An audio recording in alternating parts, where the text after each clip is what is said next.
Howdy everyone, it's me, 5 Points. Here's the deal. I was gonna post another highly edited video this month about, ooh, this Fire Emblem thing I don't like, or ooh, this Fire Emblem thing I do like. Two things happened. I sent the script to my script reviser, Vark, channel co-host, you may know him, and he said, 5 Points, this is abysmal dog shit. Never post this. So I was like, dang, okay. And then two, I remembered that some astronaut themed YouTuber had already made the same video about the same sort of topic. So, oops, but I still like the once a month video thing we got going on here. So, a more casual video this month until I can think of a better idea next month. What Pokemon would my top 10 favorite Fire Emblem characters use? Now, here's some ground rules. I'm not going to be doing, like, cheap based on design, like, ooh, I'm going to tell you right now, my 10th favorite Fire Emblem character is Valoria, and it'd be so easy to say, ooh, she would use Obstagoon, or Duskmane Lycanroc, because, you know, she turns into the big wolf, and it's all dark and scary, and ooh, no, I'm going to be looking at their personalities. I'm thinking, what Pokemon would they use? Now, maybe if Valoria was a narcissist, she would use those Pokemon, but she isn't, so we're going to move past that, right?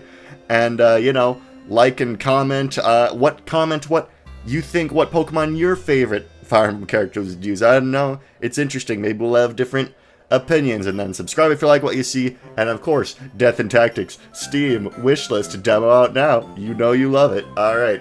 Actually, the demo has been out for a month and it's gotten quite good feedback. People like it. But that's besides the point. Let's get into the Pokemon, ladies and gentlemen. The Pokemon. Let's move on to that. Alright, so up first we have Valoria, who I said is my 10th favorite Fire Emblem character. And up first, I think she would like Lanoon. One, it's a cute little creature, and two, it has the ability pick up. And we know Valoria, right? She has her trash collection, her treasures, much like her father in that way.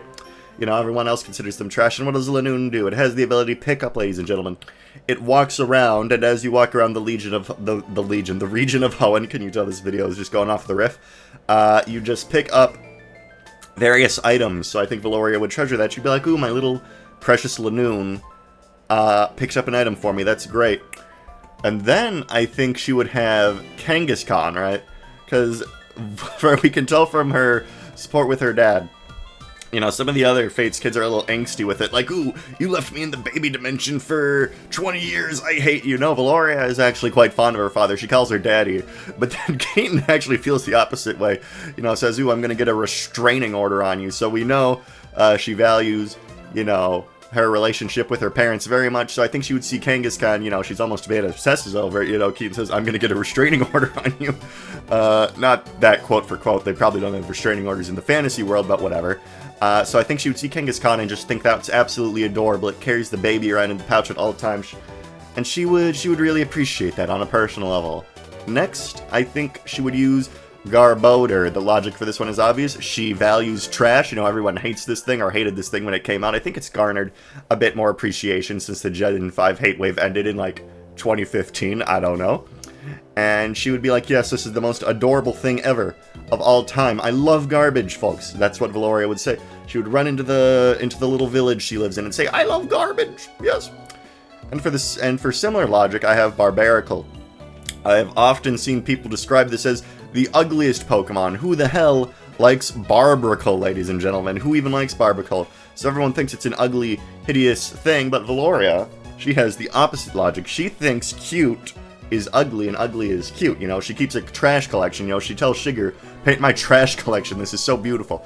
So she would see Barbracle, and it would be like she's seeing the face of God. She thinks this is the most beautiful thing she's ever seen and would immediately add it to her team. So that's my logic for that. And then we have Banette, ladies and gentlemen. What is Banette? Banette is a discarded doll that's haunted by a ghost. And ladies and gentlemen, they say that one man's trash is another man's treasure. So Valoria would see this abandoned little doll that has a zipper mouth and is not very good, and she'd be like, ooh, that would be a nice companion for my Pokemon journey. By the way, I'm kind of framing this like, what if they were in the Pokemon world, right? Or like, what if they were playing the games? I don't know. Like, if they were here and Pokemon were real, what Pokemon would they, like, have on their team, right? Probably should have explained that earlier, but oh well. And then we have Orthoworm. There are two different supports where Valoria just, like, picks something off the ground and eats it, and people are like, ooh, that's dirty. I don't think you should do that. And Valoria's just like, eh, but I want to, though. And what is Orthoworm's ability, ladies and gentlemen, but Earth Eater? You know, I think they would have fun eating the earth together. So those are the 6 Pokemon I think Valoria from Fire Emblem Fates would use. Let's move on to number 9. And next up, ladies and gentlemen, we have number 9, very popular Fire Emblem character. There's a whole Discord called Borscord. All you have to do is click a link on Fire Emblem, on Danny Doyle's Fire Emblem YouTube channel, and you'll be there. You'll be in the Borscord. Quite excellent, but that's besides the point. We have Bors here, and I think his team would first be Bastiodon, because, you know, duh. He's the shield of Ostia. He likes guarding people. He's a knight. And, you know, he's very friendly. He's a very friendly knight. He loves his friends. You know, loves his sister.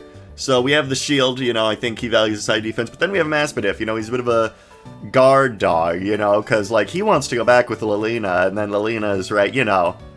Lilina's like, no, you gotta stay with Roy. You gotta stay with Roy. This actually ended up not working out for Lilina because she got captured, you know. And Maspidif is like the guard dog type of Pokemon, you know. Stoutland could also work here, you know. He's a guardian. But he's also, you know, he's very strict in his ideals as a knight. So my next 2 picks are Surfetch'd and Escavalier. Now, Bors, he's very strict in his ideals as a knight. As I said, you know, there's a boss conversation. I don't remember exactly how it goes, but I believe it's in the chapter where you get Astolfo, right? That purple-haired thief, and he has a boss quote, and he says, the boss says, yo, Boris, I have completely taken over Ostia, right? Join the party, bro. Join the party. Hector's dead. Let's get it. Let's get it. And Boris says, who do you think I am? He is like the most honorable man to ever exist, and I believe Surfetch'd and Escavalier really, really exemplify, you know, the knight, the virtue. Look at them. They're so virtuous, you know. But the thing about did I say Vark? Jesus.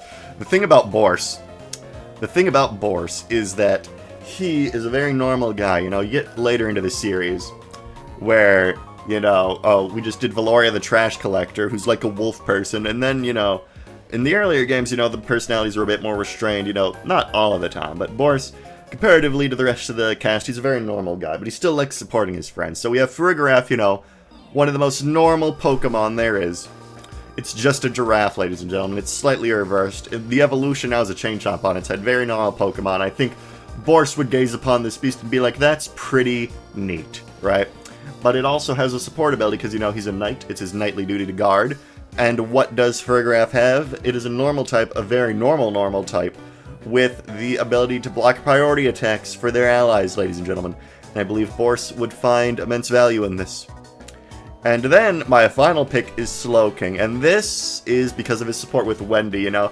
He's normal, but he's also kind of maybe a goofy guy sometimes. He has sort of a goofy side where, you know, he walks up to Gwendolyn and he's like, hey sis, just checking in, hey, you doing good on your night? You know, he's not being, you know, he's trying to make sure his sister is safe without, like, demeaning her and, you know, making sure she doesn't feel like, I don't know, infantilized or something. You know, but Gwendolyn's like, bro, I know what you're doing, and then Bors just leaves, right? And that makes me think of the move Chilly Reception, where, you know, Slowking's like, hey, everybody, and then nobody laughs at the joke, and then he just returns to, you know, the bench. So that is why I think Bors would have that team. And now, ladies and gentlemen, we move on to number 8. And now, ladies and gentlemen, we have the Legend of Luke, legend in the making, you know. Very popular character. Everyone who's ever played Fire Emblem Heroes loves this guy. But let's get into his team. First 2 up, we have Gardevoir and Gothitelle. I feel like, you know, if you read into Luke's personality and his motivations, I feel like if you plucked him and put him in the Pokemon fandom, I feel like he would be one of those people. And I don't feel like I need to elaborate on this point, so let's move on.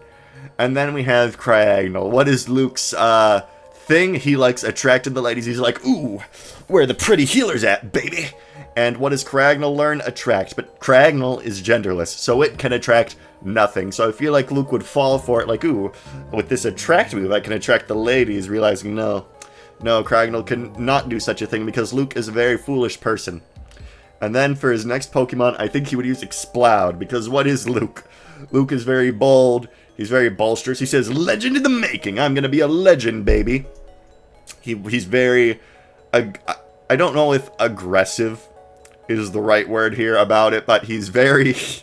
It's very well known what he wants to be in life. And I feel like he would use Exploud as a speaker saying, here comes the legend of Luke, baby. And What more is there to it, ladies and gentlemen? The legend and the Luke. He's a very simple man, and with his obsession with being a legend, that brings me to his final two Pokemon, Arcanine and Fiona. Again, Luke is a very foolish person. He's like, oh yeah, baby, I'm finally gonna get a pretty healer, and then Riz shows up, and that leaves him completely flabbergasted. So I feel like he'd be like, alright, I caught an Arcanine and a Fiona, now I'm a real legend.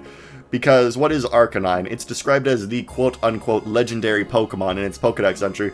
So Luke would catch this thing thinking it's a real legendary, and then everyone would think him an imbecile for it. And then Fiona, it's a mythical, you know, it's technically banned in VGC regulations, but really this thing's a dime a dozen. You really, once you get a Manaphy, you can create a billion of these things. There's really nothing to it, ladies and gentlemen. Fiona is a trash Pokemon that's only mythical via technicality because its parent is a real mythical. So Luke would catch this thinking, alright, now that I've caught this legendary Pokemon, I'm a legend. And then Chris and Roderick would look at him with disappointment in their eyes. And now, ladies and gentlemen, we move on to number 7. So for number 7, we have Gordon, and this one's a little weird because, right, he, as an Arcanea character, you could probably tell with Luke, they don't have much going on. So what I've done is I've sort of combined his OVA personality, where he's, you know, the young, rambunctious, ambitious young man who gets a little bit over into his head, and then, you know, his Fire Emblem 11, Fire Emblem 12 personality, where it's like, you know, I guess his quirk in that game is that he's afraid of having a baby face, you know, good material there. I would have preferred it if they stuck to the OVA version for that, but oh well. So first we have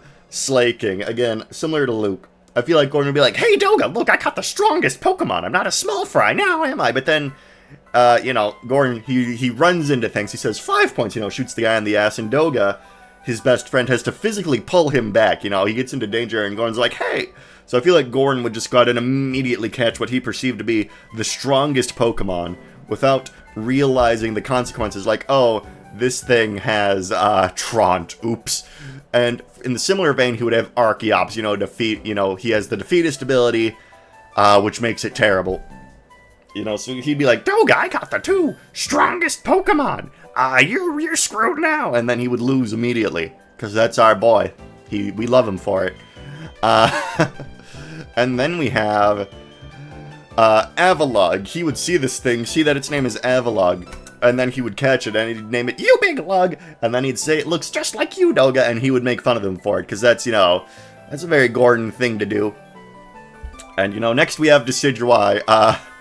Gordon, in a lot of his sports in Fire Emblem 12, talks about archery, practicing archery. You know, he's a bit more one note in the video games than he is compared to the anime, you know, ladies and gentlemen. There's a reason that Fire Emblem 1211 Gordon is not my YouTube profile picture.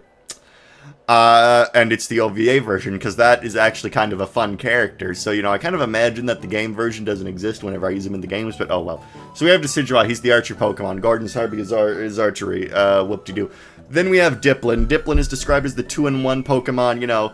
Gordon, he's kind of a package deal. He's kind of got a little, idiotic brother, a little homunculi that looks just like him.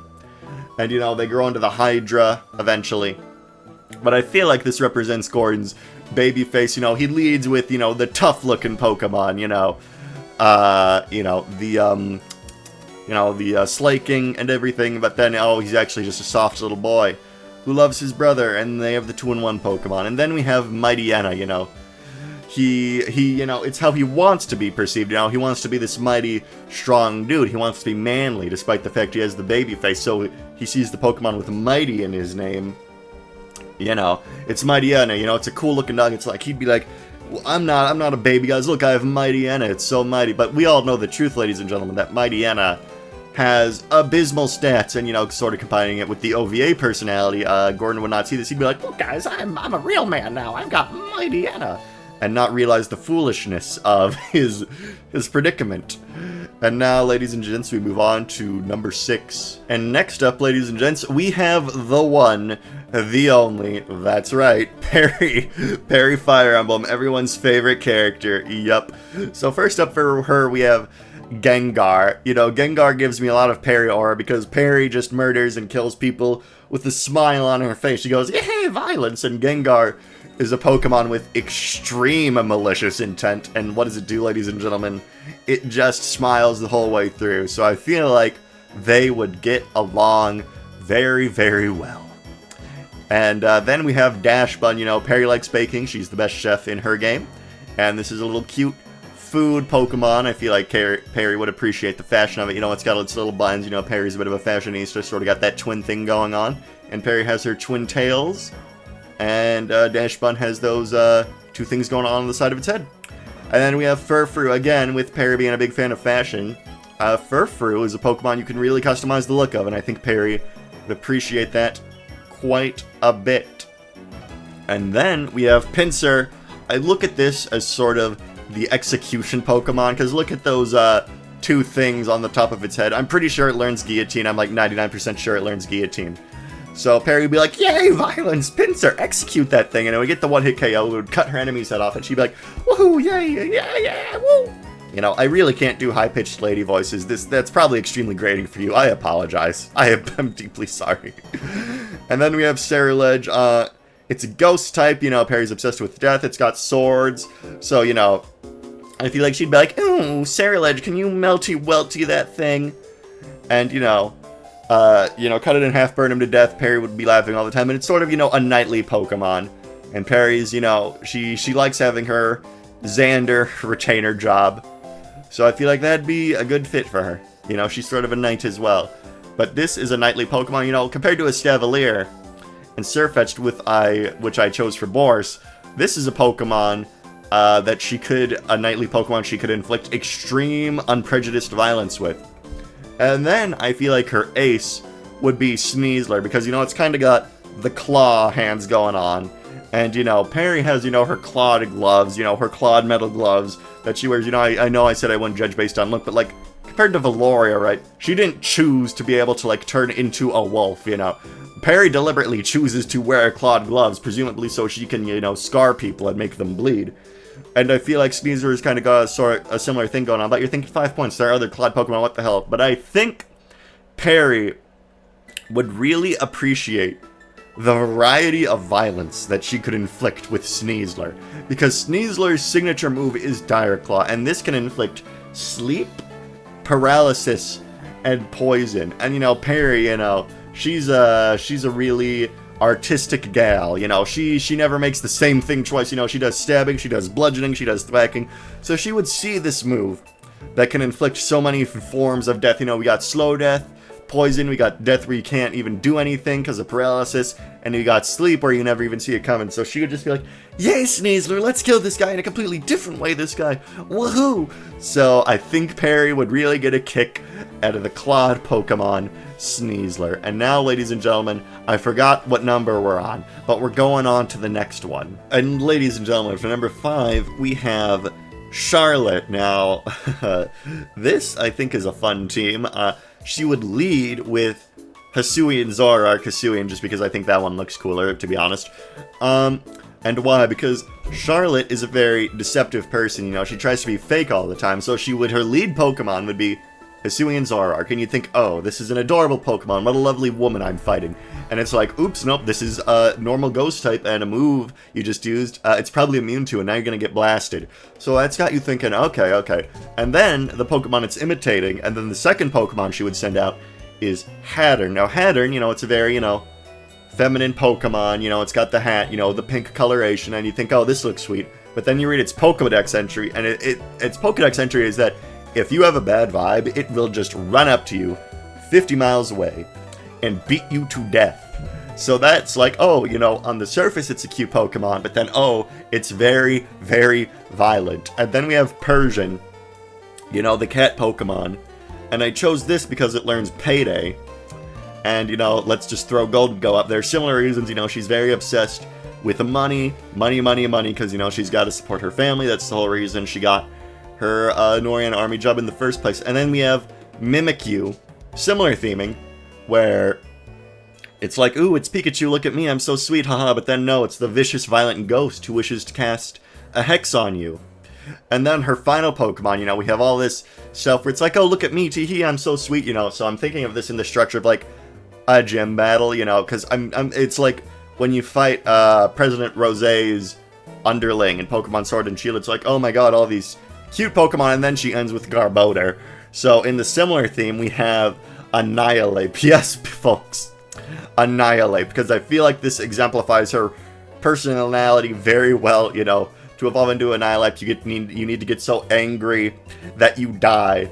And have you seen Charlotte's unhappy face in the Fire Emblem Fates video game? It's something. And her crit quote is, "I'm going to tear you in half. I'm going to tear you in half." And I can picture Annihilate, the angry Pokemon, just like picking something up above its head and just like ripping it in half, like in that one Smiling Friends episode, like with the guy with the eye. So that's what I think. Charlotte's Pokemon team would be. On to number 4.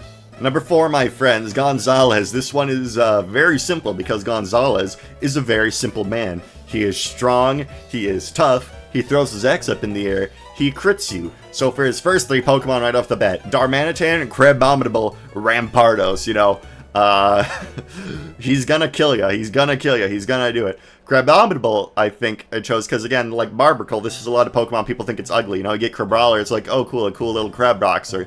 And then he evolves into this and you're like, ooh, I'm not sure about that. But Gonzalez, people judge him for his looks, even though he's very sweet. And speaking of, you know, then we have another tough Pokemon, Conkeldurr. And Conkeldurr, right, he's a very sweet Pokemon.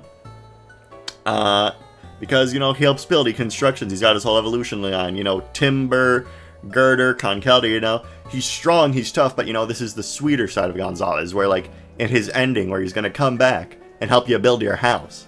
And then we have Florges, who, you know, he's a very sweet guy, he's strong, he's gonna kill you, but he's sweet, you know, and in his support with Lilina, you know, he tries getting flowers for her, and he's like, "This pretty flower, Lilina, remind me of you."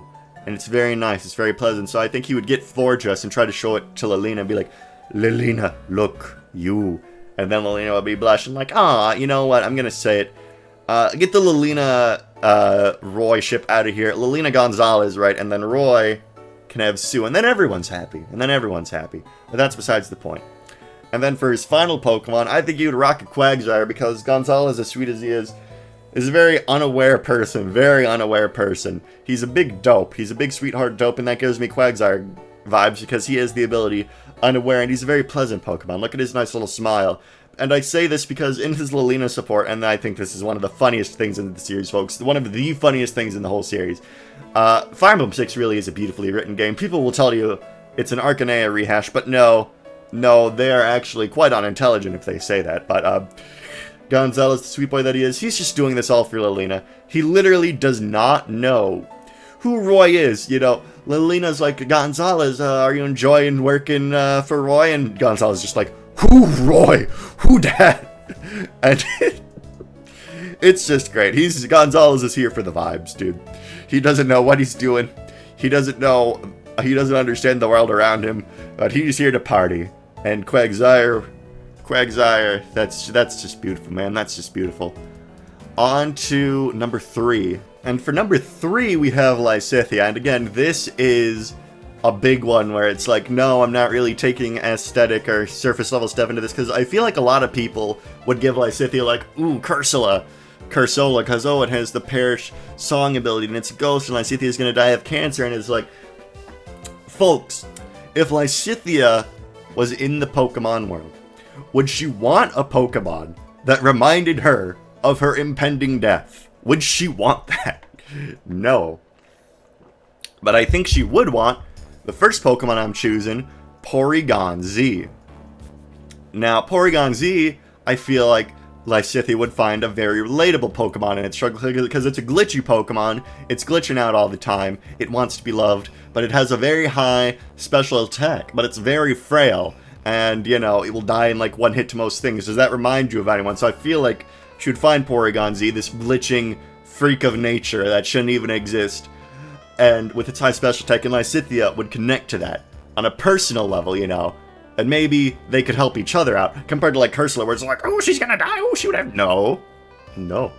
Next, I think she would have Alcremie, because if we know one thing about Lysithea, folks, it's her picky diet and her love for all things sweet. And what is this thing's ability? Sweet Veil, and it's literally made of cake. Its Gigantamax form is cake, ladies and gentlemen, you know. By the way, I've done a lot of videos about Lysithea. Maybe if you click on the top right of your screen, you can watch another cool one. Oops. And next, I think she would have Alakazam. You know, Alakazam, it's a very high IQ Pokemon. Very high IQ. It has psychic abilities, very smart, you know, and I feel like, you know, if Lysithea existed in the Pokemon world, she'd be like, oh, bro, you have a billion IQ, you have high special attack, you're frail, you're just like me for real, alright, let's combine our IQs, help me cure my cancer. That'd be dope, Alakazam, thank you. So I feel like Lysithea would also get a kick out of Alakazam. And then we have Slurpuff, ladies and gentlemen. Slurpuff. Similar reason to Alcremie. I don't really feel like I need to elaborate on this. Then we have Lilligant, and this one's kind of a weird one, right? And this is probably something only I think about, because I've read more into Lysithea's character than most people on planet Earth, for reasons longtime subscribers are familiar with. So Lilligant, you know, it's a bit of a feminine Pokemon, you know, it's got the dress, it's got the flower, right? So, but I feel like, you know, traditionally, Lysithea doesn't vibe with this sort of thing, right? You know, because it's like, you know, she has the Hilda support, where it's like, you know, Hilda, can you try makeup on me? And she's like, no, this isn't really my thing. This isn't really my thing. So then she rubs it off. But I feel like, you know, under the surface, because Lysithea is so focused on other things in her life, I feel like deep down she does sort of have a desire, because like in the Shez support, right, you know, Shez sweet talks her, you know, in normal Lysithea fashion, you know, she's like, ew, but then we see from her perspective, you know, when it's revealed that Shez got that from a bug, she, you know, she's actually quite offended by it. She's like, oh, you didn't mean that? So Lysithea will act like, you know, she's all cool and stuff, but then deep down it's like, oh, you know, that maybe that hurt my feelings a little bit. You know, stuff like that. You know, that goes against how she wants to be perceived. And I feel like specifically, you know, if we're in the context of Pokemon world, Hilda would trade her this Pokemon, because he's like, oh, Lysithea, you should try out this Pokemon. You know, I feel like Hilda would catch it, and then trade it to Lysithea. And then Lysithea would use it, and then Hilda would be like, wow, a little sis, because, you know, in 3 Hopes, there's like, it's okay, Lysithea, I'll be your big sister. And Lysithea, you know, in her typical fashion, is like, no, I don't want this. But, you know, I think deep down she's like, oh, maybe I can live with this. She'd be like, Hilda, I'm only using this for the increased EXP, because traded Pokemon get more EXP, so I'm just like, I'm just using this. And Hilda would be like, sure, buddy, sure, you know, wink. And then, finally, we have Nidoking in a similar fashion. You know, how does... Oh god, I just remembered another Cursor point. Lysithea hates ghosts. She wouldn't use Cursor. Ooh, I hate you people. And, we have Nidoking. And I feel like, again, this goes with how she wants to be perceived. You know, Nidoking is a very, you know, tough Pokemon. It's got spikes everywhere. It has an intimidating roar. But, you know, its fingers are literally spikes. So it'd be like, look at me, I'm an adult. I'm using this cool Pokemon. Please perceive me in this way. But, you know, obviously Cloud would be like, oh, you're just using that to be perceived as tough, aren't you? And then Lysithea would be like, no, you know, she would deny the allegations, obviously, because it's Lysithea. She'd be like, because she's a nerd, so she would say this. She's like, actually, I'm using it for its sheer force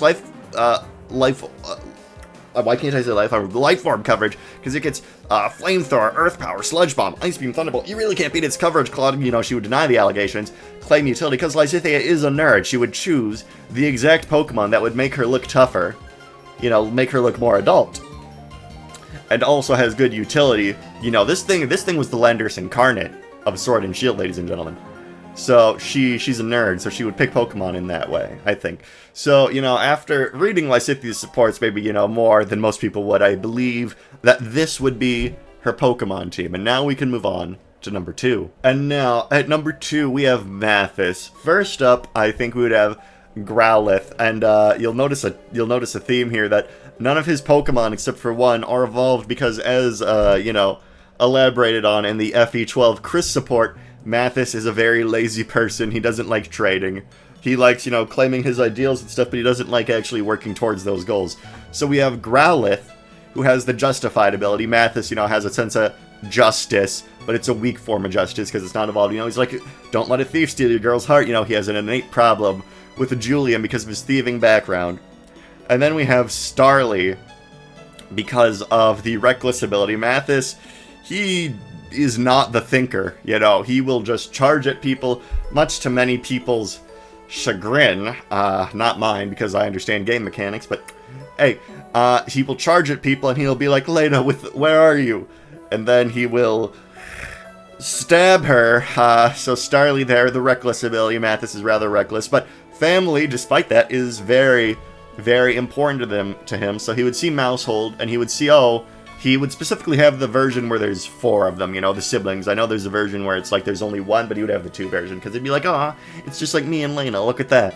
And then, Wimpod, Mathis is not the most courageous individual, he, in his support with Marth in Fire Emblem 11, he'll be like, oh my god, please don't stab me, oh my god. So I feel like, he doesn't train in any scenario, right? He just he's just like, oh! And then he gets out of there.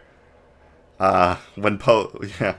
And then we have Farfetch'd, again, a Pokemon that's not knightly, like his, evolutionary guy, but he's got the stick, he walks the walk, he's got that thing, he uses a sword, the eyebrow, he's a cocky Pokemon, he's an innately cocky Pokemon, and it makes me think of his recruit conversation in FE12, where he's like, acting high and mighty above Julian, where he's like, ooh, you finally realize where you stand, So I feel like, Farfetch'd perfectly exemplifies Mathis, he's gonna talk down on ya, he's gonna use his Leaf Blade. That's coming off, base, 1 defense, base 2 attack, base 0 speed, right? For the both of them, essentially. So I feel like this is a very good example of Mathis's, a part of well, not his entire personality, but a part of it. Because, as we just established with Wimpod, he will sometimes just bow out of a situation. And then we have Munchlax. Mathis's ideal life, he is the wayward brother in his endings, he doesn't really go on to do anything great. He's just sort of a chill guy. So I feel like his ideal experience after the War of Shadows and the War of Heroes, he'd be like, hey yo, Munchlax, let's sit under this tree and chill for a bit. And then he would just take a nap for like 5 hours with his precious little Munchlax. And that's what I believe Mathis's team would be. On to, drumroll, number 1. Now we have a number 1 who is Roy, and I believe that, I tried to make a rule for this, like, no legendaries, no mythicals. Except for, like, Luke, because that's, like, a meme mythical. That's not real. But if we can make an exception for 1, it's Roy. And I feel like he would use Victini. Roy's got the thing going on where he likes supporting all of his friends. He's got the fire support affinity, which in Fire Emblem 6 is one of the best ones. It, like, gives you the best stats. And he's a very fire-themed guy. And Victini, what ability does Victini have? But the Victory Star ability. This Pokemon and its allies' moves have their accuracy multiplied by 1.1. And, ladies and gentlemen, I believe Roy likes leading his allies to victory. How about that? And then we have Infernape, and I feel like Infernape, Roy in Smash is perceived as very aggressive. He's rushed down. So then Smash fans think that, he's got, like, this personality, and it has been slightly incorporated into his personality in Smash. But Roy, in reality, is a tactician. He's a leader, so, he has that perception, but his mental is different. And I feel like Infernape encapsulates that, What do you think when you see Infernape? You think fast, aggressive, he clicks close combat, he's aggressive, he's going to rush down, he's going to get in your face. But Infernape is actually quite the tactical Pokemon, he's got a lot of moves that, Pokemon of his caliber, that you think, firefighting, get his ass, would not have. He has U-turn for the utility. He is a mixed attacker. He can either go physical or special because his stats in that are equal, so he can vary it up based on his strategy. Blaziken and Emboar, the other firefighting types, they cannot do that. He has, Fake Out. He has Grass Knot, which, changes based on weight. That's a strategic move. They send in Groudon, they send in their Groudon, and then they're like, ooh, this Infernape is never going to beat me. They hit Grass Knot. So he has a lot of moves, he can be a very aggressive Pokemon. You can't just run Choice Band, Close Combat, Flare Blitz. But Infernape, he's got the fire theming, the blazing hair, but he's got more to him than that. He's a very interestingly designed Pokemon moveset and stat-wise, so I think that is very similar to Roy in a way. And then we have Oran Guru. Again, Roy is the thinker, he gets literally clinically depressed. He tells Shauna, I think, where he's like, oh my god, I'm strategizing so hard and people are still dying. What the hell am I gonna do? So I feel like he would, you know, Roy seeks counsel. You know, he talks to Merlinus the whole game, despite the fact Merlinus never has a good idea once in his life. So he would seek Oranguru. He would catch Oranguru and be like, Merlinus, you're fired. I got a new advisor. Except he wouldn't fire Merlinus, because Roy's a nice guy. And they would think together. They would think, because, you know, in Oranguru's Pokedex entry, it says he plays chess on the beach with Slowking. So I feel like he would be like, Oranguru, please, God, help me through this. And then I think he would have Comfey. And like Lilligant from Lysithea, I feel like this would be a Pokemon that is traded to him, because I just said in his Shauna support, you know, it's like, oh my god, bro, I am so depressed. And then in his Sue support, Sue kind of senses this. She's like, bro, you need to get in touch with nature. You need to observe the world around you, breathe some fresh air, bro. You are dying. You are dying. You gotta fix this ASAP. So I feel like, you know, Sue would be like, here, Roy, take this. And I feel like, you know, being in the presence of a Pokemon that helps people, you know, has the Flower Veil, has the natural cure.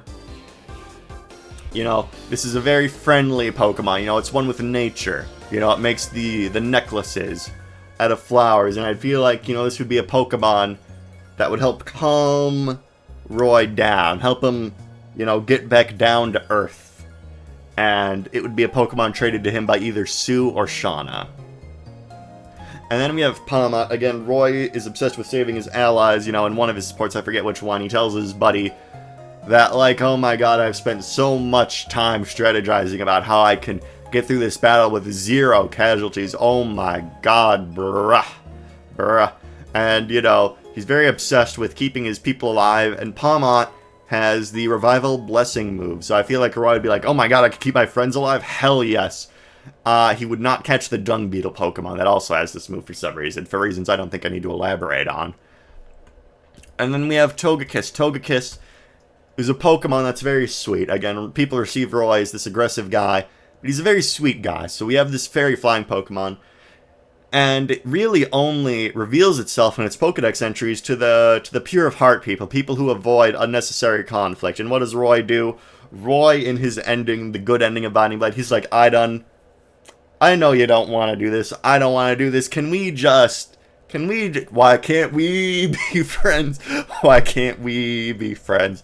And then in the credits, a coconut falls on Idon's head, and everyone has a laugh about it. So it all works out, really. So I believe that Togekiss would reveal itself to Roy, and Roy would very much enjoy it. So that's my reasoning for Roy. You know, we got Victini, the fire-themed mythical Victory Star, lead its allies to victory as the tactician leader that Roy is.